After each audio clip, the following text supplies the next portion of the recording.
Sa anak ni Relan? Oo, yun ang pangalan niya. Si Robby. Robby? Ay, Robby. Magandang lalaki din. Oo. Opo. Oo.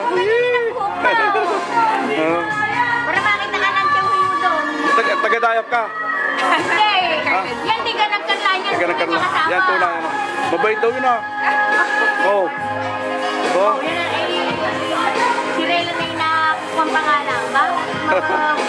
Paborito ko, mabait yun eh. Taga-nagkarlan.